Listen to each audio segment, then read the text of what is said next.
自動でお風呂を沸かします。お風呂の蓋が閉まったら自動で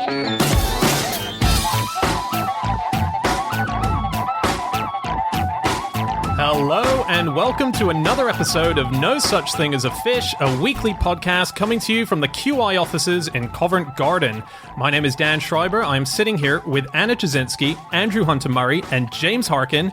And once again, we have gathered around the microphones with our 4 favorite facts from the last 7 days. And in no particular order, here we go. Starting with you, Jasinski. My fact this week is that one of the women about to take part in the first all-female spacewalk has spent the last 8 years hand-rearing a flock of geese. Wow. And not in preparation for this. Oh, so that isn't part of the preparation. It does sound like it. It sounds like she's going to take the geese with her. Yeah, she's into flying space. up on the flock of geese, which would almost work because they're geese which are famous because they can fly higher than any other bird. So they're the bar-headed geese. But not in space. I think space would be pushing it even for them. Yeah. So this is Jessica Meir, and she's due to do a spacewalk on October 21st, and she's going to do it with Christina Koch, and it's going to be the first all-female spacewalk. And she hasn't always been an astronaut. She's a physiologist, and the reason she's going up into space is to look at how space affects people's bodies. And in the past, she's only ever really looked at this in animals. And so one of the things she looked at is the bar-headed goose, because it flies so high. And so she wanted to know how it can survive, for instance, in oxygen, which is a third as much as oxygen here at ground level. And so, yeah, she realised that the only way you can look at that and look at how their physiology responds to proper sort of Everest height level conditions is by putting them in a wind tunnel and blasting them with wind and reducing their oxygen levels and putting masks on them and stuff. And all of that really freaks geese out. And so you can't really do that to a bunch of geese that you've just picked up. And so she realised in order to study this, she'd have to rear geese from the egg so that they trusted her. And so she did. Cool. And the pictures are amazing, aren't they? I've seen the picture. There was an article by Ed Young, right? Yeah. Is that what you read this as well? Yeah. And they have a picture of her with all of her little geese around her, and she just looks like Mother Goose kind of thing. As in, they followed her around and everything, right? Yeah, it looks pretty fun because they imprinted on her. I think we've probably said before that there are a lot of birds which, if you're the first thing they see, and if you nurture them as a youth, then they think you're their mother. Yeah. And so they love her. She trained them to fly by scootering along on her motorbike, scooter thing, and they all flew next to her. But, well, I'm sure you read this in the piece too. It's when they got separated, like if a car came in the other direction, they'd freak out and fly off. And then they would just land somewhere and they would search for anyone who looked like the lady they thought was their mother. So one of them just started following people in and out of a supermarket just on the ground. How similar do you think you'd have to look to this lady? I think if you had brown hair, I think that would do it. Really? One of them landed in a hockey field and started chasing players around the field because they thought it was all its mum. Brilliant. And yeah, they had to wear a backpack and goggles, didn't they? Or no, was it a mask? It was a little mask. Yeah, tiny mask. Yeah, it doesn't look as comical as you might be imagining. I sort of imagined Biggles or something, but it's tiny little goggles. And they would blow nitrogen into their face so that they could see what it would be like with low oxygen conditions that they would otherwise be flying at. And even then, they didn't all cooperate. So they're quite stubborn, and fair enough if someone shoves you in a wind tunnel and takes away your air. 7 of them cooperated, 7 out of 12. So she did these experiments Yeah. in the wind tunnel. Yeah. And what did she find? She basically found out that they are really well adapted to these strange conditions. So, first of all, they've got better hemoglobin than the rest of us. What? So their hemoglobin's just better at taking in oxygen. They've got much more densely packed blood vessels. They've got bigger lungs, and they take deep breaths. So if you see a goose flying that's sort of panting, it's likely to be a bar-headed goose. Wow. Nice, okay. So how did NASA find her and then decide to train her as an astronaut? Well, I read that she was an aquanaut before she was an astronaut. Okay. Wow. She worked for NASA in the Extreme Environment Missions Operations 4, which is known as NEMO. And they went to the Antarctic and they studied emperor penguins and elephant seals to see how they deal with cold weather and deep diving and things like that. But she didn't have to raise any elephant seals from the egg. I would love to see the penguins following people around on a hockey pitch. That'd be great. amazing. Yeah. Yeah. She did dive with them a lot, so maybe she was a sort of mother figure. So are you suggesting, James, that maybe it was a bit of a typo on NASA's part? They meant to type astronaut, they typed aquanaut, she felt too rude to say no, and that was it? I think you're absolutely right. So, spacewalks. Oh, yeah. Yeah. The man who did the first ever spacewalk, Alexei Leonov, he died very recently. He died within the last fortnight or so. And he had a terrible time when he went into space. And specifically when he walked in space. So he just had to put a camera on the airlock and record it with the camera on his chest and then not die. And that was all he had to do. You're making it sound like it's not difficult. No. It's very difficult. But he even muffed that out, the fool. But his body temperature went up and up because obviously you're in a spacesuit, and I think that sort of reflected the heat inwards rather than letting it radiate outwards. And it was so inflated, his spacesuit, that he couldn't even reach the camera on his chest. You know, he was just this sort of Michelin man floating around in space. And he was so big that he couldn't get back in the airlock. Yeah. And his hands slipped out of his gloves and his feet slipped out of his boots. So he was just inside this very big spacesuit. I know. It must be like a mess. Mr. Blobby. It was like Mr. Blobby in space, basically. Yeah. And then so he had to deflate himself, didn't he? Yeah. He had to allow some of the pressure out, but as a result of that, he got the bends like you would if you were coming back from scuba diving. So that complicated things even more. Yeah, he said it was incredibly difficult to squeeze in, wasn't it? And you had to go sort of head first, which you weren't supposed to. And because the losing the pressure meant that I'm not sure it was exactly the bends, but it's like it involved sucking the oxygen out of his suit. So he was basically risking suffocating himself for the sake of trying to get back in. Otherwise, he would have died, of course. Otherwise, he would have died, I suppose. So yeah, it's really, you got to do it. But also, he couldn't say anything. He couldn't say, this is going disastrously wrong, because he knew that other nations on Earth were listening in. Yeah. So, Oh, you're kidding. yeah. So he didn't say anything. He Everything's just sort of, great. Yeah. This is awesome. I'm just going to stay up for a few more minutes. I love it so much. And then when he came back to Earth, he landed 2,000 kilometers away from where he should have been. And he had to kind of make his way back. And the Russian government said that he was on holiday. Yeah. But I actually saw a movie about this whole thing called Spacewalker. It's in Russian, but I think you can get it in English with subtitles. And I watched it, I think on the South Bank, and Leonov was sat in front of us. No. Yeah. No so he was at way. the same screening as us, and they did a Q&A afterwards.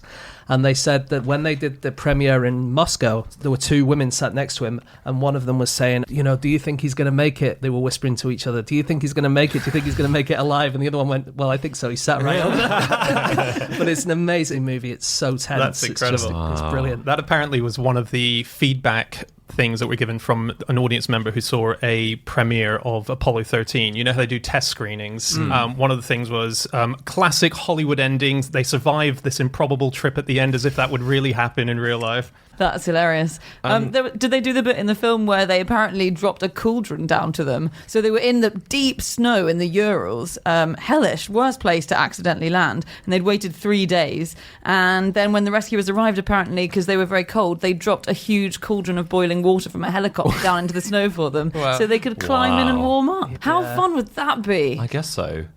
I guess it would be fun. It doesn't sound fun, climbing into a cauldron of boiling water. No. Not boiling. It wasn't sorry, it had cooled down on the Did descent. they play sort of witchy noises around the cauldron as they lowered it? Yeah.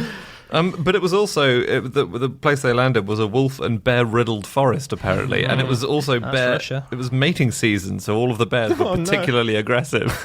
So are there little hybrid bear Leonov children out there in the Don't Urals worry, somewhere? we're dropping a load of fur from the helicopter. Just put the fur on, you'll be fine.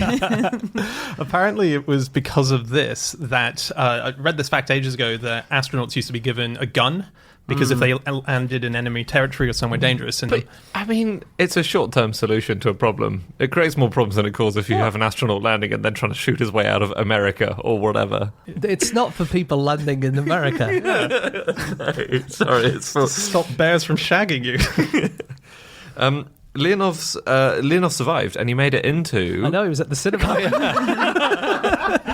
But he was in another movie as well. Was he? He was in 2001: A Space Odyssey. His breathing, the recordings of his breathing were used by Kubrick in that film. Supposedly that's true. Really? Wow. He was quite a creative chap, wasn't he? He was an artist. Yeah, I've seen an exhibition of his work as well in Moscow. Really? Yeah. Was it good? Yeah, really good. He does, predictably, mostly do pictures of space, which I guess you would if you'd seen it, if you'd been right out there. Look, if these things had been painted by someone else, I might not have enjoyed it quite as much. But he was like, in Russia, he's so famous, or he was so famous, like only Gagarin would be more famous. Yeah. In space terms. And he insisted on bringing up pencil and paper, didn't he, in his first space trip? And so he drew the first pictures in space and drew kind of portraits of his fellow astronauts and drew the first sort of sunrise in space. And he tied together all his pencils to make sure they didn't all float around and get lost. That's so cool. That's very clever. Cool guy. Did he tie them together in a bundle, or did he tie them together end to end? So he had a sort of train of pencils. I think it was a train. I thought it was a train. Yeah, because if you did them in one bundle, you wouldn't be able to draw anything because you just have all the points at the same You place. could draw 10 things at the same time. Yeah, but they'd all be the same thing.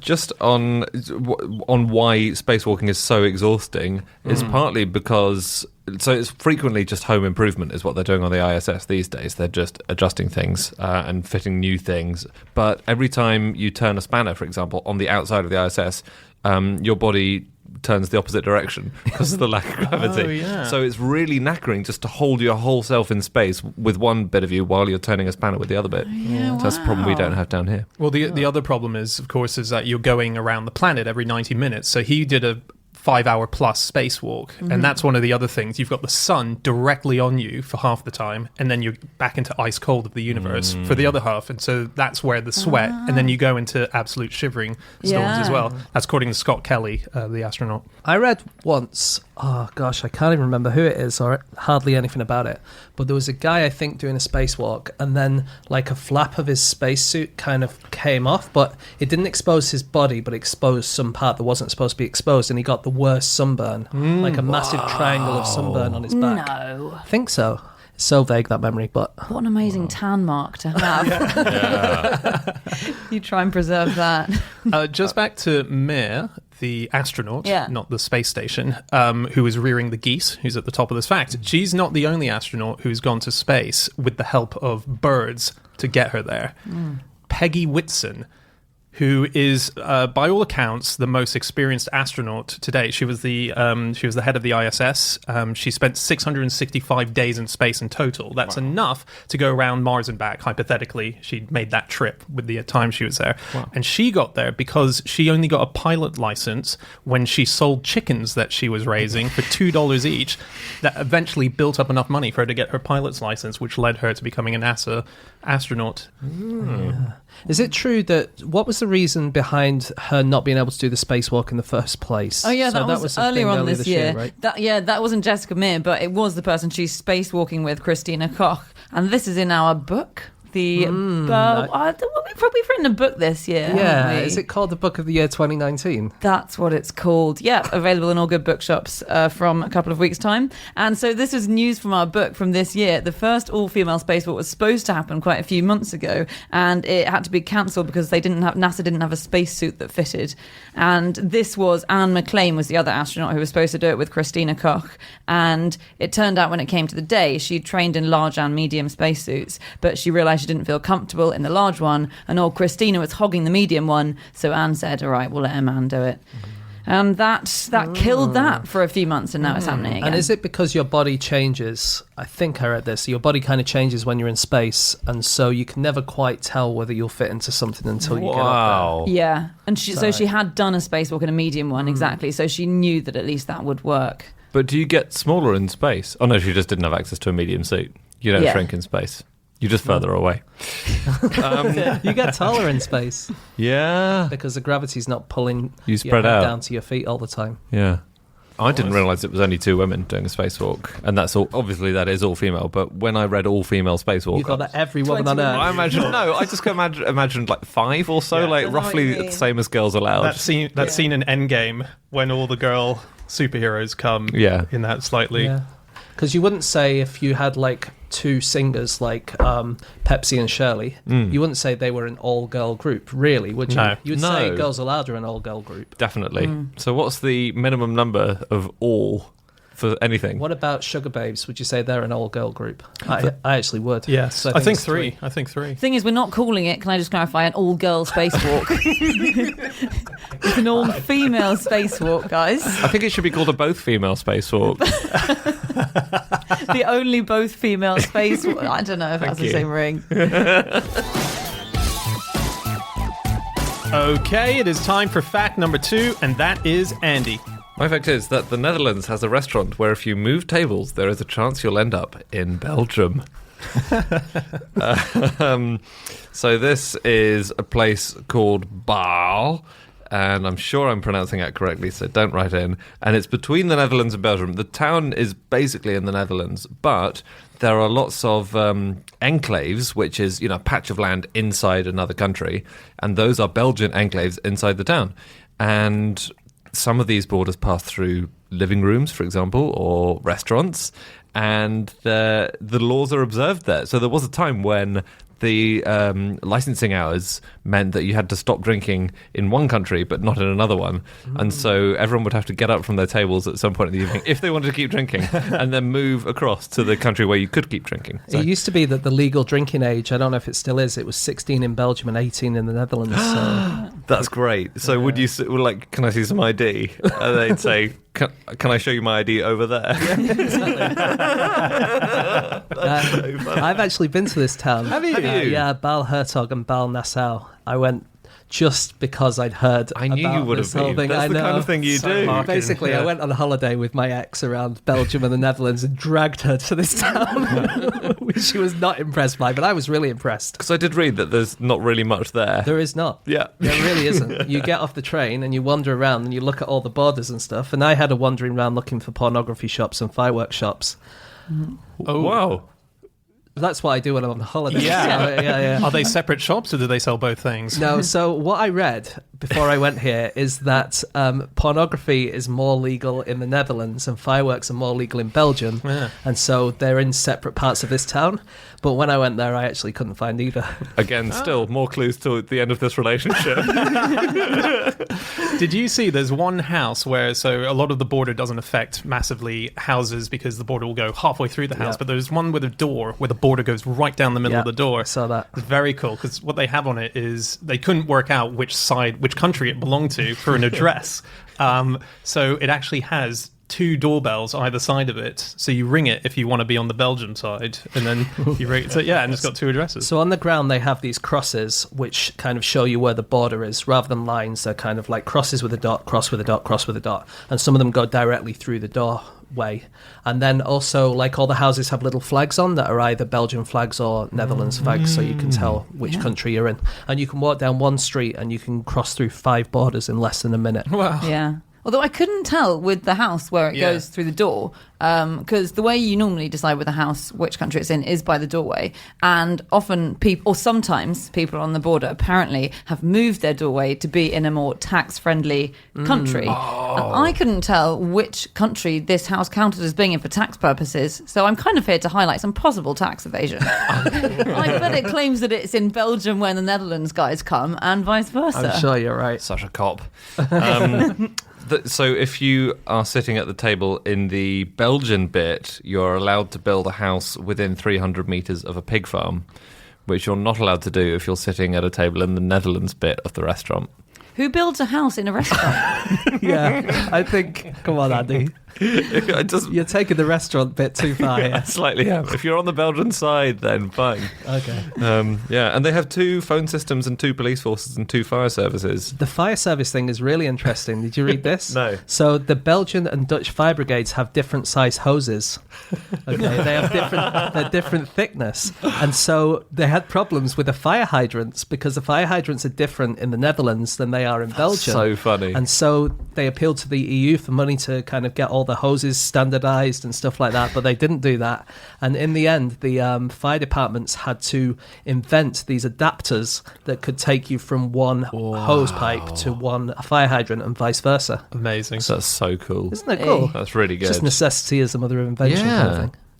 Okay. They applied to be. Apparently, both places applied to be to UNESCO to be a World Heritage Site because of their complex cartography. But I don't think they have won that because, as you said, James, and you've been there, there is nothing there. It was quite a few years ago when I was there, but it really was quite boring. One fun thing you could do there, apparently, but I couldn't find if this is possible, but the border goes through the middle of a road at one point. Yeah. So if you're driving on one side and the speed limits in Belgium is different to the Netherlands, you can drive, twice as fast. But as far as I can tell, the speed limits are the same. Yeah, that would be a very different speed limit, which was double. That is, the truth is that these two countries are very similar in many ways. And they're in the EU, which makes them even more similar. One of them should leave the EU, and I think that would then make it quite exciting. I don't think we need any more excitement about borders and people leaving the EU. We've been talking about this place in Belgium and the Netherlands where it's not really an issue, this place being there, because the countries get along well. But there was a serious problem between India and Bangladesh, which had 80% of the world's enclaves in it until a couple of years ago. And so that meant there were 106 Indian enclaves in Bangladesh and 92 Bangladeshi enclaves in India, and multiple counter enclaves within them. So you'd have India in Bangladesh in India. And also it had the world's only counter enclave. So there was a bit of India inside a bit of Bangladesh, inside a bit of India, inside the whole of Bangladesh. So on this border between India and Bangladesh, there's a town called Hili, Hili, and some houses lie on the border, so you can enter the front door in India and leave the back door in Bangladesh. Wow. And policeman Anna, or police person Anna, would be very interested because basically it's just a place where people do a lot of smuggling. I would install myself inside that house and stop anyone from moving from the kitchen to the drawing room at all times. But I think it has been solved now because it was a serious problem. And for instance, if you're in an Indian enclave in Bangladesh, then you wouldn't be allowed to travel outside of your tiny sphere into Bangladesh without a visa or a passport. But to get a visa or a passport, you have to go to India proper. And you can't get to India without crossing through Bangladesh. So people were just trapped there. And it was a major issue. And I think in 2015, they finally swapped all their land back. So this is getting ridiculous. We never explained why this place in the Netherlands and Belgium is how it is. And it's basically due to the Lords of Breda and the Dukes of Brabant. Brabant? I think Brabant. Brabant sounds good, Brabant, yeah. And they basically just swapped land with each other over many hundreds of years, these two families. And that's why you've got two places. One's called Baal Hertog and one's called Baal Nassau. And the Baal Hertog comes from the Dutch word meaning duke. And the Nassau comes from the House of Nassau, which was the aristocratic house which ruled Breda in that time. Yeah. And they just swapped. Yeah, they kind of just kept swapping things. People would run out of money and the other people would buy some of your land and then you would buy some of their land back and stuff like that. And eventually, after the Second World War, no one could really work out anything, but they found some old maps which said how it all fitted in. I think that's right. But I find it unfathomable that when we reach the age of visas and passports and technology and the EU, they didn't say, shall we now disregard the pointless, stupid whims of these weird Renaissance dukes and do it like a normal person? It was the same in India. The reason it happened in India was because there were Maharajas who were just playing cards and chess and waging bits of land between them, apparently. Or it was obviously at the whim of local lords saying, oh, look, fine, you can have that bit of land if I can shag your wife or whatever. Well, you could argue the modern day nationhood in a lot of the world is down to whims of dukes and so on, couldn't you, basically? But it's just the tourism. It would imagine the Harkins of the world not visiting places like this. They would fold in minutes. Right. I hardly think there are millions of Harkin-like people going to these places. Yeah, how rammed was it when you were there?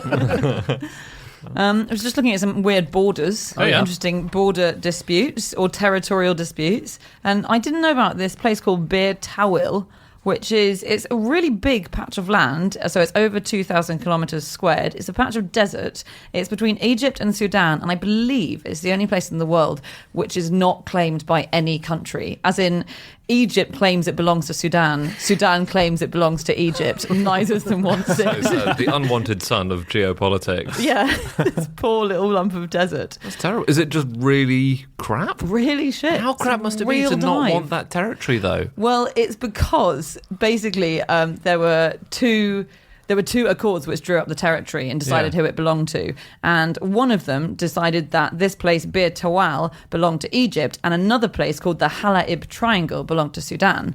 And then the other accord said it was the other way round. And the Halaib Triangle is great. It's on the coast. It's a nice patch of land. It's much bigger. So they both really want that. Okay. So if either of them claim the other place, they're sort of implicitly saying, I don't want the nice triangle. So they can't. So if anyone wants it, it's going free. So There's not much there, though. It's even less there than Balhertal. It's on James's next holiday destination list. I would go. I think you can't. I think you're not supposed to go there. I don't think it doesn't sound like there are many fireworks or pornography shops, though. So disappointing.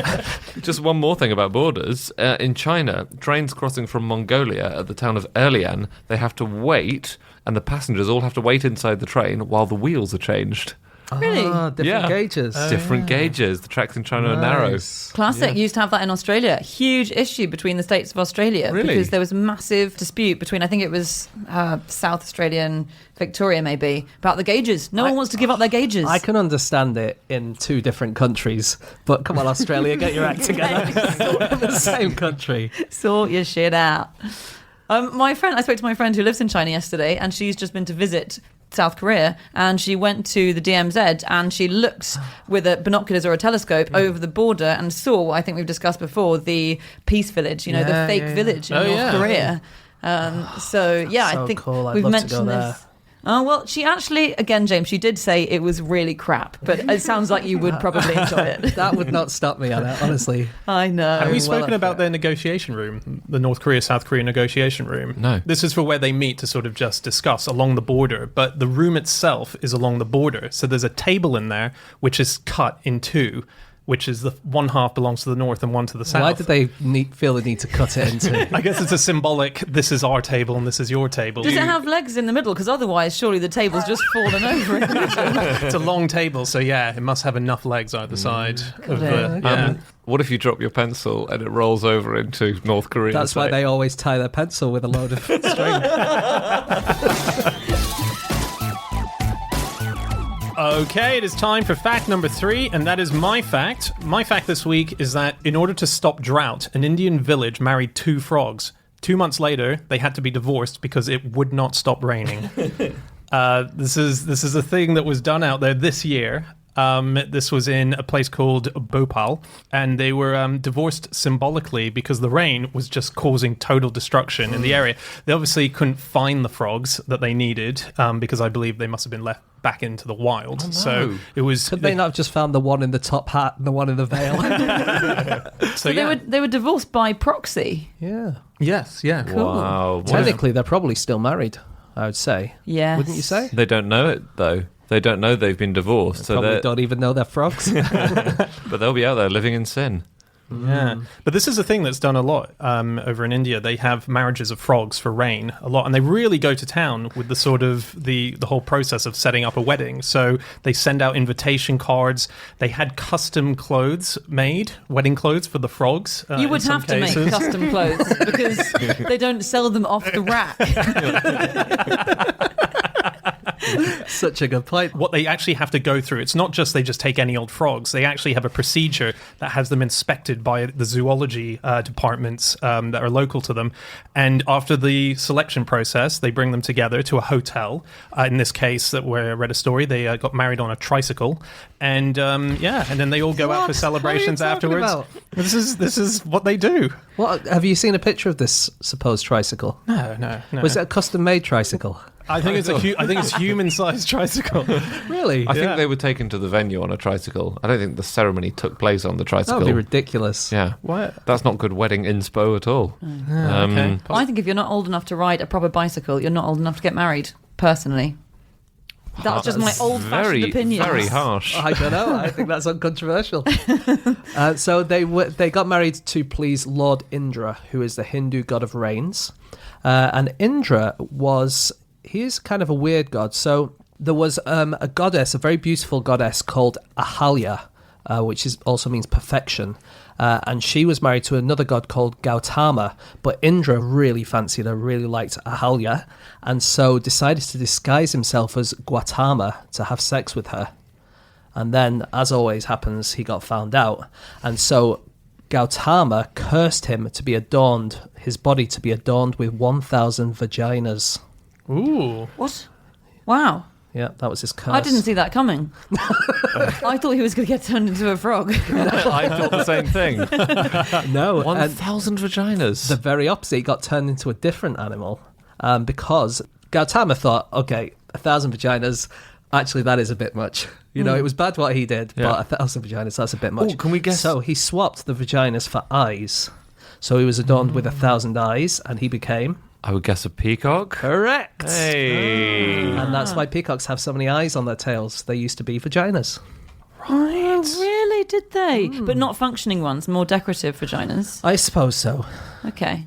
Even if you had 1,000 functioning vaginas, it's hard to get through them. It would take you a long time to get through them all. Yeah. Do be you need to get through them all? You'd try. You'd definitely set yourself that challenge. Oh, but wouldn't then you? keeping track is a nightmare. You'd have to have some sort of sticker system or some sort of... You're basically Yeah. a colander at that stage. Blimey O'Reilly. We should say not everyone in India believes this frog stuff. yeah, The of course top not. comment on the Times of India when they reported this story, top comment was, stupidity has no limits, as has been proved by the people and the journalists covering the story. So I think even in India it is a thing where people go, oh, right, yeah, sure. Yeah. Yeah, it's pretty rare, but it's definitely it's related to It's a thing. Hinduism. So it's apparently that God Vishnu once took the form of kind of an amphibian, and sometimes a fish, but maybe that's also kind of sometimes a frog, and so that's where it comes from. So it could well be a symbolic thing rather than it's just like a prayer really. And they do get decorated, like you think the frogs sometimes get a wedding ring, or they get cloaks put on them, or sometimes little veils. And there was one person who remembered being taken to a Custom made. massive Custom made. all assume custom made unless otherwise stated. There was one girl who remembered when she was younger being taken to a massive frog wedding. Sorry, was that a wedding for a massive frog? Or was it a massive wedding for a normal-sized frog? Actually, they could use a normal shop-bought veil for that one, which is great. It was one of the few. Yep. It was. I didn't get the frog size. It was a frog wedding that was attended by about 70 people, and the frog's head is streaked with vermilion powder, like women's heads are when they get married in Hinduism. So it's called sindoor, that red powder that you smear over your parting. So the frogs get that, and wear lipstick quite a lot. Put lipstick on a frog. Which isn't that a saying that you can't put lipstick on a frog? that's On a pig. Yeah, or a Pig. hog sometimes. Is the saying that you can put lipstick on a pig? No. Well, you can, you you can, but it doesn't make it look any better is what the point is. It's because there's another one about rolling a turd in glitter. Yeah. Yeah. And you can. I would say you can do all these things. You Definitely. can. You can put lipstick on a pig, but you can't make it drink. That's how it goes. And you can actually buy a thing that makes your poo glittery as well. Can you? Yeah, you eat it and it goes through your system and your poo comes out glittery. Gosh. Yeah. What a useful thing to buy. I actually was going to submit a fact for another week's podcast, but I'll just say it now, which is that echidnas have glittery poo. No. What? Yeah, they have sparkly poo, and it's only because of the... Well, can you guess why? Well, it must be something they eat. Yep. They're Australian echidnas, aren't they? Yep. Yeah. So what is it like when the New Year parties happen in Sydney? Massive party, loads of glitter. Eat it, shit it out. Very nice. It's a very good theory. It's not that. Okay. Is it something luminescent or phosphorescent? Fireflies? No, it's ants. Ants. It's ant exoskeletons. When they crunch them up in their body, because they love eating ants, so they sparkle and they make glittery poo. Oh, that crazy? lovely. Beautiful. Yeah. Oh, that's great. Do you guys know that during the 90s, 1990, the Prime Minister of New Zealand appointed someone the official wizard of New Zealand? So they had an official wizard, and he's only retired a few years back. And the reason he's relevant to this is because he quite famously in 1988 went and did a rain dance for a small town that had a drought called Waimate. They had a drought for 6 months, and he went there and he brought with him 4 buckets of water, a horn, an umbrella under which he had a little red demon, a large bass drum, his magic staff, and a mug of beer, and he performed a rain dance. And it started torrential raining within 2 hours, made international news. and this was their official wizard. I mean, he's definitely checked the weather forecast Yeah. before deciding when to do this, hasn't he? Well, no, so 6 months, and it was part of a festival, and the festival was not going to be held, but it turned, because of the drought, they weren't going to have it in this farm, but they thought it's actually a nice place for people to meet up. Let's have a fun little rain dance thing going on. The wizard rocks up, does his dance. 2 hours later, rain. It's amazing. Yeah. It's Okay. incredible. Paint me skeptical. So, for instance, this week, the Pope tweeted something about praying to the saints, but he put hashtag saints. And when you do that on Twitter, sometimes it thinks you're talking about the American football team, the Saints. And so it puts a little symbol of the American football team. So he tweeted, we should all pray for the Saints with the American football team. And sure enough, this week they won. Well, there you go. There you go. It must be related to this Kiwi guy. The Pope is the official wizard of lots of people, really, isn't he? Yeah. He is. He's official. And good luck getting excommunicated for calling him the official wizard. Yeah, I think because a lot of people are able to do that. I think in Nigeria there's a particular problem because people charge for the services of being rainmaker, and the clever trick is you do sort of check what the weather's going to do, and you are sort of a bit loose. So if it does rain 2 hours later, maybe 3, maybe 4, maybe a couple of days, you can claim it, can't you? Yeah. But I was reading, there was in the Journal of Iranian Studies, there was actually a list of stuff that individuals in Iran can do in different parts of Iran to bring on rain. There are a few things you can do. So rain-making individual ceremonies include sticking pieces of dough to the back of a sheep. If you've got those two things Sorry, handy. are you talking about dough as in the thing you make bread from, or a female deer? Because that is quite disgusting. Harrowing. Don't just cut a deer into small pieces. It's the bread. It's the bread Okay, stuff. got it. Leave the deer alone. You can also steal the tripod of a widow. The tripod. Yeah, I think that might be a cooking thing rather than a photographic thing. Okay. I imagine. Yeah, or you can ride on a tree branch as on a horse. And actually, if that tree was a bit wet and you jump up and down on a tree branch, it does cause it to sort of rain under that tree, doesn't it? A little. Sure, but then if your branches are wet, why are you doing away? Shall we finish? Oh. Yeah. I just got one slightly interesting thing. There's been a mystery which is to do with sea snakes, which is how they live in a particular species, the yellow-bellied sea snakes. It's a reptile that lives in the open sea. So it needs fresh water, but it's living in salty sea. How does it do it? And there's a new study that's been done, and it's still in sort of trying to prove this theory entirely. But what they think is the way they get fresh water is that when it's heavy raining, there's a thin lens of the rainwater that sits on top of the ocean. And that's where they go and rehydrate themselves. So they Really? go to the surface, and they drink from this little sort of like having a top Crazy. of lemonade on your beer kind of thing. It's like ordering a lager top, but you don't want any of the beer. Exactly. Yeah. That sounds like me. And you're inside the beer.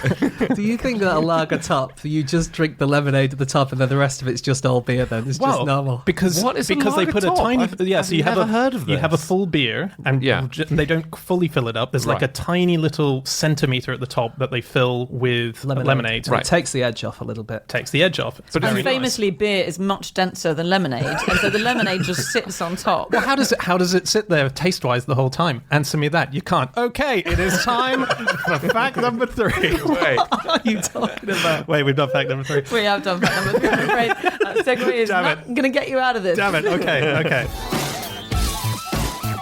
Okay, it's time for our final fact of the show, and that is James. Okay, my fact this week is that Sainsbury's sells triple-cooked chips, which you then have to cook. It's not really a fact. This is such really. a stupid fact. It's not really a It's fact. great. I was just... It's more of a sort of ad or spawn than a fact. It's more of the start of my stand-up set.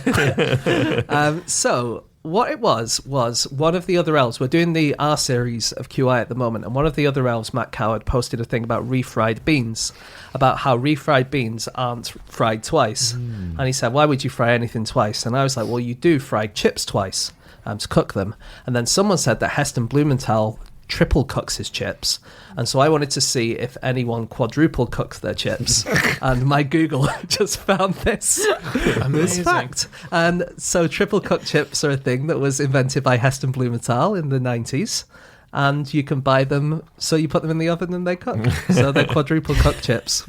As far as I can see, there is no quintuple-cooked chips. I was astonished how you found this fact, because the link you sent us to show that this fact was true was a Twitter question that someone called Sam put to Sainsbury's. And this was back in 2016, I think it was, or 2017. It had 1 like, and they replied to him with, yes, you have to then recook it. And I thought, Jesus, James's research levels are insane. He's trawling. I read everything on Twitter just in case that happens. Yeah, did you hear his method? He typed quadruple-cooked chips into the internet. There aren't many results for that. I'm giving away all my tricks of researching QI here. But no, actually, the Sunday Times said that Heston Blumenthal inventing triple-cooked chips was arguably his most influential culinary invention ever. Wow. Okay. And it gave them a whole new lease of life, they say, chips that is. And the way that he does it is he kind of cooks them by simmering them in water, and then he gets rid of all the water inside them using a sous vide technique. I'm not sure exactly what that means. Well, I know what sous vide means, but I don't know what the technique is. Or he does it by freezing them, and then he deep fries them, and then he cools them, and then he deep fries them again at a really high temperature. So they get really crispy on the outside and really fluffy in the middle. Okay. And then you shove them in the oven, forget about them, because you're drunk, and then they're just like charcoal. But they're all right as long as you have a lot of ketchup with them. So I didn't know why chips are nice, basically, until researching this fact. What do you mean? Why are they nice? So it's exactly because of that. So it's when you deep fry chips, what happens is you've got, obviously, your just potato chunks, that's all they are originally. But then, thanks to the magic of cooking, so when they touch the oil, all the moisture on their surface immediately vaporizes, and that immediately forms this dry, hard layer on the outside, but the moisture inside that layer is trapped. And that's when it steams the flesh of the potato. And that's what makes it fluffy on the inside. And obviously it's crunchy on the outside because of the sort of hard oil layer. But you need that shell to form instantly. Otherwise, the moisture will seep out. And then you'll have, basically a dry all the way through stick. Yeah. So that's a disaster. And it's only batter and potato starch which can form that instant hard layer when you're when you're cooking. Yeah, so that's why you don't need to batter chips, and it's why you do need to batter lots of other stuff. Is because batter's the thing that forms that sealed layer and makes it cook on the inside as well as the outside. Mind you, a battered chip would be fucking delicious. Yeah. I actually saw someone tweeting about battered chips this week. Did you? It was just completely not even part of this research. I just saw it and I just thought, that is fit. Yeah. That does make me worry about your Twitter habits, actually. You are going too deep. That's really interesting. Yeah. And on the Heston thing, the way that he kind of gets rid of the water by freeze drying them, this is a technique that has been done by Peruvians for over 1,000 years. So they invented freeze drying for potatoes. Wow. Because basically you live in Peru, if you're at very high altitude or you have like droughts quite often because of El Nino, you're not always going to have potatoes all the time, and so they had to find ways of keeping them when they had problems, and the way they did it was take them really, really high up mountains, and they would freeze them and the water would come out of them, and it meant that they wouldn't rot so quickly. Yeah, that is very interesting. And it really is amazing because it's like almost a millennium before we invented the technology. Yeah. But the next thing they did, once they've frozen them and they've lost a lot of their moisture, and then they trample them underfoot. And so sometimes they still do this, and it's really, really successful. So you lay all of your chips on the ground, or your potatoes on the ground. They didn't have chips. Potatoes on the ground, and then as a family you trample them, or as a little village you trample them all down, and you squeeze all of the moisture out. Cool. And once you've trampled them all, that moisture is so squeezed out that they'll last for years. So as James says, you lose a few potato crops, you're fine. You also don't want to eat them because your horrible uncle has just walked all over them with his big sweaty feet. Yeah, you only have them in times of real need. Yeah. But that's actually how cheesy chips were invented. I wonder then if they have, so obviously they have farms on the ground level, but would you then have farm plot, as it were, up on the mountains? Are you talking about in Peru? Yeah. Yeah, you would. Actually, you would have people living at different altitudes. Okay. And they would come up with different varieties of potato that would grow in all these different altitudes. And that's why in Peru, I think they have something like 200 different types of potato in the country. They have more types of potato than anywhere else. Yeah. And they invented the husbandry of it. Not husbandry, the growing of it. They invented how to grow potatoes, really. Yeah. And it's because when you were in Peru, you would pay your tax in potatoes or a few other things, but they will all be crops. And so you needed a way that everyone would be able to grow potatoes because everyone needs to be able to pay their tax. And so the government would almost come up with ways of the people in high altitude growing potatoes so that they'd be able to collect tax from them. Oh, really? But then the government just has loads of potatoes. But then, of course, the government then gives the potatoes out to people, and people who can't grow potatoes get potatoes, and they give them goods and services. Got it. It's a currency. It's a potato currency. Yeah. It's amazing how many potatoes there are. Like, as you say, and they're still finding them. Like, James and I once met a potato hunter who's discovered new species. That she was on Museum of Curiosity. She works at the Natural History Museum. Still finding new tomato and potato species all over the world. Yeah. Cool.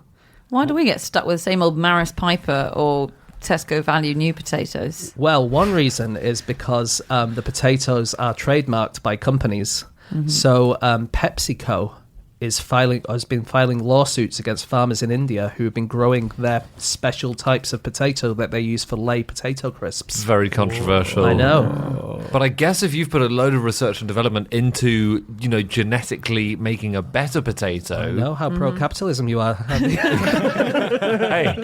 I read The Economist for a reason. No, it is. I mean, it's a real proper argument, isn't it? Like, we wouldn't have those amazing potatoes that can grow and feed so many people if they didn't know they were going to get money back for them. Yeah. Shouldn't there be a thing where, like you have with patents with medicine, where you can have it for 10 years and then it's released to the world as... Yeah, that would be a good idea. It's a thought. Unleash the potatoes. Unleash them. Speaking of big capitalist behemoths, McDonald's. Oh, yeah. Its fries in America, not vegetarian. Really? Yeah. So chips used to be often cooked in beef tallow, beef and lard, delicious, really good ones, I guess, probably often are. And so McDonald's fries used to be cooked in beef tallow. And then there was this huge crusade, which I think we've mentioned before in the 1980s, which was anti-sat fat. So it was saying beef tallow is really bad for you because of the saturated fats. Yeah. So McDonald's started cooking them in vegetable oil, and they realised they tasted way worse. And so now what they do is they coat it in beef flavouring before it gets sent off to the McDonald's to be cooked. Do they? And in America only, or in America, and it was hard to confirm where else. Definitely not in India because McDonald's doesn't really sell meat in India. Obviously, in the UK on the McDonald's site, it does say that their chips are vegetarian. Right. Okay. But in America, definitely you're coated in beef powder. But just another quick tip of something yummy to eat. When we're talking about battered chips before. Oh, yeah. I've had battered halloumi chips. Oh, yeah. Oh, best thing I've had in years. Just a little tip there. Yeah. They are good. They're relatively common. Yeah, they are quite common. What? Really? It's pretty standard hipster lunch. Two North London elitists over here. Sorry. In 2018, last year, British chips got shorter by 3 centimetres. What? What do you I mean? know. There was a terrible potato crop. Wow. And potatoes are usually the size of a small brick, was in the article I read, if you can imagine such a thing. But obviously, if the bricks get smaller, the chips get smaller. And the potatoes that were harvested were smaller last year because of this terrible potato crop. And the Telegraph interviewed Cedric Porter, who was the editor of World Potato Markets magazine. Yeah. And he said, this was the hottest British summer since 1976, which any potato person will tell you was an almost mythical year. He said, it is still talked about in potato circles. It is. Wow. Do you know what we should have done is sent our chips to space? Right? Yes. Make them taller. Yeah. Oh, that's a great idea. Perfect. And actually, did you read this about how to make chips in space? No. So the European Space Agency used its centrifuge and a specially made deep fat fryer, and they made fries. Wow. And they found that the sweet spot for the best chips was about 3 times the Earth's gravity, which is about the same as you would find on Jupiter. And if you cook chips there, you get the absolute perfect crispiness and fluffiness. But if you go anywhere over 3 times the Earth's gravity, the fry begins to lose its structural integrity. Wow. I can already see Heston looking up for the next space flight to Jupiter.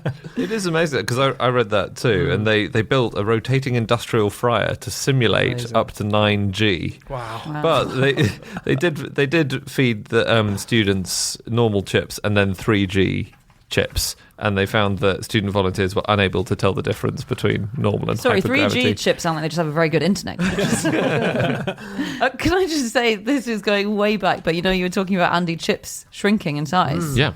Did you see who wrote that article? I think that was in the Telegraph, wasn't it? I didn't see who wrote the article. Well, it was a guy called James Crisp. Oh, wow. Just thought worth mentioning. And then in the research for this, the next thing I researched was about the first crisp recipe. And this was actually in the early 19th century. And it was in a book called The Cook's Oracle. And it basically told readers to peel potatoes, cut them into shavings round and round, and then dry them with a cloth and fry them in lard or dripping. So first chip. Mm-hmm. And that was by Dr. William Kitchener. Oh. Big day of nominative determinism. Yeah, day. good. I found out about a man called Eric Rim. John, what was he responsible for? Yeah, I don't want to know what he was doing. Where was he putting chips? He is a very distinguished nutritionist, but he, I think, so the US Agriculture Department lists a serving of French fries as 12 to 15 fries, which is very small, obviously. And he prompted this huge controversy online because he was responding to this, and he was just saying, yeah, portions are massively bigger than they were in the 50s. And he said, I think it would be nice if your meal came with a side salad and 6 French fries. 6? Well, a lot of people said, I don't want 6 French fries, I want more, which is fair. That's not even a handful. It's not even a handful. No, depending on your hands, but no. I mean, I have normal human-sized hands. He also advised, so he'd prompted that controversy, which is one, grenade into the conversation. He also said, diners should ask how often a restaurant changes its oil, because if you repeatedly heat and then cool and then reheat the oil, that can create very unhealthy fatty acids in it. Oh, really? So next time you go to McDonald's or Burger King, do that. when you're at the counter, I'll ask, excuse me, how long ago did you last change the oil? You can, in McDonald's, confirmed by McDonald's staff, ask always for fresh chips, by the way, because apparently there was some rumour that the only way to get, when they've got loads of chips lined up and they just give them out, and sometimes they're a bit cold, and there was a rumour that you had to ask for unsalted chips, and that was the only way to induce them to make a fresh batch, because they all had salt. Apparently you can just go in and say, I'd like some freshly cooked chips, and they will just do Can that. you say, I'd like you to change the oil and then make me some chips? You can try. Ketchup is banned in French schools on any foodstuff apart from chips. No. It's more of a guideline than a ban, but it's basically, if you're a French school person, a school child, then you basically can't have ketchup. Because I know, Anna, you will have ketchup on literally anything. Yeah, you've got to have ketchup on anything. But only on French fries, they're allowed it. Well, sorry, France, no more holidays to you. And it's to protect traditional Gallic cuisine. That's course it is. very French. It is. Yeah. And just to clarify, I don't holiday in French prep schools. But do you know why ketchup is so delicious? I assume because of the large number of unhealthy ingredients in it. Pretty much it, yeah. It can deliver sweet, sour, salty, bitter, and umami, so all the tastes all at once. Wow. Basically. Lots of sugar, lots of sour stuff. Nice. So you would have thought that might be too much, but it's if you put 5 different foods in your mouth all at once, sometimes they don't go together. Yeah. But that it just works in ketchup, Just doesn't works. That's great. You need to stop shoving all that food in your mouth at the same time. I had to me, this was very interesting. It's to do with Sainsbury's, which this fact started off as. Can I just say, I'm sure other supermarkets sell this kind of stuff as well. Yeah. Oh, okay. I just happen to see it in Sainsbury's. Other worse supermarkets, am I right? But no, just quite cool. Sainsbury's was founded less than a 10-minute walk from where we are right now, recording this podcast, Drury Lane in London. Was it? Yeah, Wow. that's where the very first shop was, by John James Sainsbury. It was in 1869, so it's the 150th year this year. And by the time he died in 1928, 128 shops were opened around the UK. And he was a total obsessive with his work. And his last words were said to be, keep the shops well lit. He was thinking about it right till the last second. Wow. Yeah. His last words were, do you have a Sainsbury's card?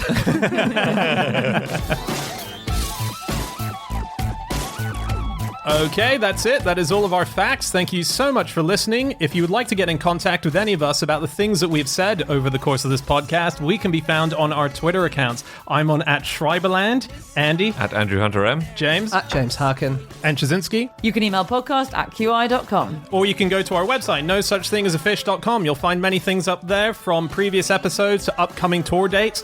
There's a behind-the-scenes look at us on tour called Behind the Gills that you can download. We'll be back again next week. We'll see you then. Goodbye. You hold